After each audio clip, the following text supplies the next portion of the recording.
اس کا ہی قطر کے ایسٹیمیٹس کے مطابق 20 ارب ڈالر کا نقصان ہوا، یا پھر کویت کا نقصان ہوا ہے، اور پھر اوور آل پوری دنیا جس کو اس مہنگائی کا سامنا ہے، یہ ساری اسیسمنٹس چل رہی ہیں۔ لیکن اس دوران محمد بن سلمان اور سعودی عرب کے حوالے سے سب سے بڑا سوال چل رہا ہے۔ ظاہر ہے کہ کچھ فیصلے ہیں وہ تاریخ کرتی ہے، ابھی کون اچھا کھیل جائے، کون اپنے لیے اس کرائسس کو اپرچونٹی میں کنورٹ کر دے۔ At the end of the day آپ کو پتہ چلے کہ ایران جو ہے اس نے ایک ایسی ڈیل کر لی کہ جس کے نتیجے میں آبنائے ہرمز سے ٹیکس کلیکشن کی جا رہی ہے، ہر گزرنے والے بحری بیڑے سے، بحری جہاز سے جو تیل بردار ہے اس سے ٹیکس وصول کیا جا رہا ہے، $1 $2 فی بیرل، اور ایران جو ہے اس کے اوپر سے پابندیاں ہٹ گئی ہیں تو ایران سب سے بڑا بینیفیشری ہو جائے گا۔ یا پھر پاکستان جس نے میڈیشن کا کردار ادا کیا، وہ چائنا سے بھی فائدہ اٹھا لے، وہ ایران سے بھی فائدہ اٹھا لے، سعودی عرب سے بھی اٹھا لے، یا امریکہ سے بھی اٹھا لے، تو کون اس کا الٹیمیٹلی بینیفیشری ہوگا، کون سب سے زیادہ نقصان میں رہے گا، یہ الٹیمیٹلی رپورٹ سامنے آئیں گی۔ لیکن محمد بن سلمان اور سعودی عرب جو ہیں ان کے حوالے سے اب ایک اسیسمنٹ جو ہے وہ سامنے آ رہی ہے۔ پوری دنیا میں اسیسمنٹس چل رہی ہیں، کچھ اعداد و شمار سامنے آ رہے ہیں۔ ابھی آسٹریلین براڈ کاسٹنگ کارپوریشن کے جو کورسپونڈنٹ ہیں ریاض میں بیٹھ کر وہ یہ رپورٹ کر رہے ہیں، اور جو میتھیو ڈوران کی رپورٹ سامنے آئی ہے اس رپورٹ میں انہوں نے بتایا ہے کہ کس طریقے سے محمد بن سلمان کا جو خواب ہے وہ اب پاش پاش ہو رہا ہے، اور اس کو سسٹین کرنا بہت ہی مشکل ہو جائے گا۔ وہ جو رپورٹ ہے ABC کی میرے سامنے موجود ہے کہ سعودی عربیاز dazzling vision was crashing into reality even before the Iran war broke out، کہ جنگ سے پہلے ہی یہ جو حقیقت ہے نا، اس حقیقت سے ٹکرا کر ان کا خواب پاش پاش ہو رہا تھا۔ لیکن اب جب جنگ پھوٹ پڑی ہے اور یہ ایک طویل جنگ میں بھی تبدیل ہو سکتی ہے، تو اب تو آپ یوں سمجھیں کہ ان ڈیزائنز کا دھڑن تختہ ہو گیا۔ اس رپورٹ میں کیا کہا گیا ہے، یہ ایک طویل رپورٹ ہے، میں آپ کے سامنے اس کا متن رکھوں گا، لیکن اس کا ایک ایک لفظ اس وقت کیا صورتحال بن چکی ہے، اور اب جو پوسٹ وار ورلڈ ہے اس کا چہرہ کیسا ہوگا۔ یہ تو ہم بڑے آغاز سے بات کر رہے تھے کہ یہ جو جنگ ہے یہ دنیا کو تبدیل کر دے گی، یہ ورلڈ آرڈر تبدیل کر دے گی۔ لاسٹ ویڈیو میں نے آپ کے ساتھ جو ہے وہ تذکرہ کیا کرامت مغل صاحب کے ساتھ، جو میں نے ویڈیو کی، جس میں نے بتایا کہ اس وقت گزشتہ 48 گھنٹوں کے دوران ہم 3 بڑی ہی اہم بغاوتیں سپر پاور کے خلاف دیکھ چکے ہیں، اور امریکی جو سپرامسی ہے اس کے انجام کا آغاز پریڈکٹ کیا جا رہا ہے چائنا کی طرف سے غیر سرکاری طور پر۔ تو وہ ویڈیو ہم کر چکے، لیکن اب یہاں پر ہمارے سامنے جو میتھیو ڈوران ہیں ان کی رپورٹ موجود ہے، اور وہ کہتے ہیں کہ مشرق وسطیٰ میں جاری جنگ خطے کے سب سے بڑے کھلاڑیوں میں سے ایک کو اپنے عظیم الشان منصوبوں پر نظر ثانی کرنے پر مجبور کر رہی ہے، سعودی عرب کو۔ سعودی ولی عہد شہزادہ محمد بن سلمان کا کھربوں ڈالر کا ویژن 2030 اس تنازع کی وجہ سے لرز اٹھا ہے۔ سعودی عرب کے مستقبل کا یہ خاکہ، جس کی نقاب کشائی 1 دہائی قبل کی گئی تھی، مملکت کے ایک ایسے درخشاں مستقبل کی تصویر کشی کرتا ہے جہاں یہ اپنے خلیجی پڑوسیوں کا مقابلہ کرنے کے لیے بڑے ایونٹس اور کھیلوں کے مرکز کے طور پر ابھرے گا، اور صحرا کی ریت سے مستقبل کے جدید شہر جنم لیں گے۔ فروری کے آخر میں ایران کے خلاف امریکہ اور اسرائیل کے حملوں سے پہلے ہی ویژن 2030 دباؤ کا شکار تھا۔ یہ قیاس آرائیاں کی جا رہی تھیں کہ منصوبے کی بے پناہ بلند نظری جب مالی حقیقت سے ٹکرائی تو کچھ منصوبے منسوخ یا ان کے حجم میں نمایاں کمی کی جا سکتی ہے۔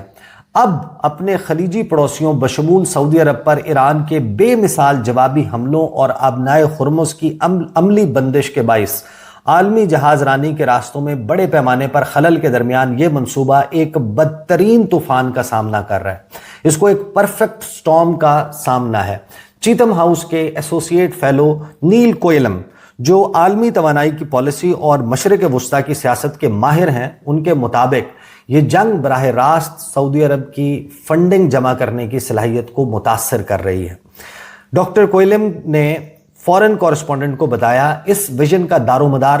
بڑی حد تک براہ راست غیر ملکی سرمایہ کاری کو راغب کرنے پر ہے، یعنی کہ فورن ڈائریکٹ انویسٹمنٹ اٹریکٹ کرنے پر ہے، یعنی غیر ملکی کمپنیوں کو یہاں لانا اور انہیں طویل مدت کے لیے ملک کے ساتھ جوڑنا۔ اور یہ جو ویژن 2030 ہے، یہ ان وجوہات میں سے ایک ہے جو اس وقت سعودی عرب اور متحدہ عرب امارات کے درمیان ایک غیر اعلانیہ وار ود ان دا وار چل رہی ہے۔ یا پھر battle with in the battle چل رہی ہے, یا پھر ایک جو رسہ کشی چل رہی ہے, وہ اس کو میں بہت ساری ویڈیوز میں ایکسپلین کر چکا, تو میں اس پر نہیں جاؤں گا. بہرحال جو کمپنیاں ہیں ان کو یہاں پر لانا ہے طویل مدت کے لیے. اگر خطے میں عدم استحکام ہے تو یہ بین الاقوامی سرمایہ کاروں کے لیے ملک میں آنے میں ایک بڑی رکاوٹ ہے, کیونکہ ملک اول تو اپنی سیاحت کو فروغ دینا چاہتا ہے, اور دوم بین الاقوامی اور علاقائی ایونٹس کی میزبانی کرنا چاہتا ہے. اس لیے عدم استحکام ان مقاصد کی راہ میں ایک بڑی رکاوٹ ہے. تیل پر انحصار کا خاتمہ. اب یہ ویژن 2030 ہے کیا؟ ویژن 2030 اس طریقے سے ترتیب دیا گیا ہے کہ سعودی عرب کو سرکاری خزانے بھرنے کے لیے تیل پر انحصار سے نکال کر ملک کو بین الاقوامی سرمایہ کاری, ٹیکنالوجی, سیاحت, کھیل اور ثقافتی طاقت میں تبدیل کیا جا سکے. یعنی کہ جو میں اکثر کہتا ہوں کہ جو خلیجی ممالک ہیں, they operate like oil companies, کہ یہ آئل کمپنیز ہیں, بڑی پیسے کی دولت سے, یعنی کہ دولت سے, تیل کی دولت سے مالا مال, پیسے کی ریل پیل ہے, ڈالرز ہیں, اور ان آئل کمپنیوں کے اوپر جھنڈا لگا ہوا ہے اور نام رکھا ہوا ہے ملک کا. تو اب سعودی عرب جو کر رہا ہے, سعودی عرب ایک پراپر کنٹری کے طور پر بیہیو کرنا چاہتا ہے, کہ جہاں پر ثقافت, کھیل, سیاحت, ٹیکنالوجی, سرمایہ کاری, یہ تمام چیزیں اور ان کے ساتھ جو ہے وہ ملک چلے, اور صرف تیل کے اوپر ڈیپینڈنٹ نہ ہو کہ اگر تیل گیا تو سب کچھ گیا. تو اس کے اوپر جو آسٹریلین براڈ کاسٹنگ کارپوریشن ہے, اس کی اس رپورٹ میں کہا گیا کہ محمد بن سلمان, سعودی ولی عہد, جو MBS کے نام سے بھی مشہور ہیں, وہ اصل محرک ہیں اس پورے منصوبے کے, کیونکہ وہ اس ملک کی نئی تشکیل کرنا چاہتے ہیں جس پر وہ ایک دن بطور بادشاہ حکمرانی کریں گے. وہ ملک کو دنیا کے سب سے بڑے کھیلوں کے میلوں میں سے ایک یعنی 2034 کے فیفا ورلڈ کپ کی میزبانی کے لیے بھی تیار کر رہے ہیں.